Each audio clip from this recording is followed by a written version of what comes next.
Tere!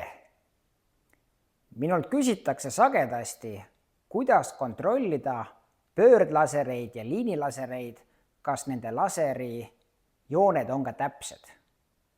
Ja selleks on üks väga lihtne võimalus. Sul on vaja selleks 5–10 meetrit distantsi seinast, laserit ja pliiatsit. Paned laseri tööle, paned selle tasapinnale ja lähed nüüd kiire juurde ja märgid harilikuga joone keskele märgi. Teen täpselt joone keskele. Nii. Ja nüüd lähen laseri üle tagasi, pööran laserit 180 kraadi.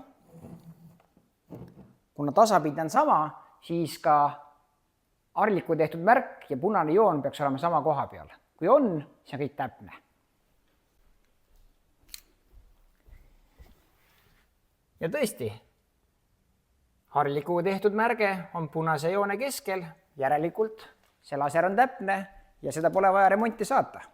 Saad oma töö teha kvaliteetselt ja täpselt. Soovitan seda meetodit kasutada iga kord, kui hakkad pöördlaseri või liinilaseriga tööle. Head kasutamist!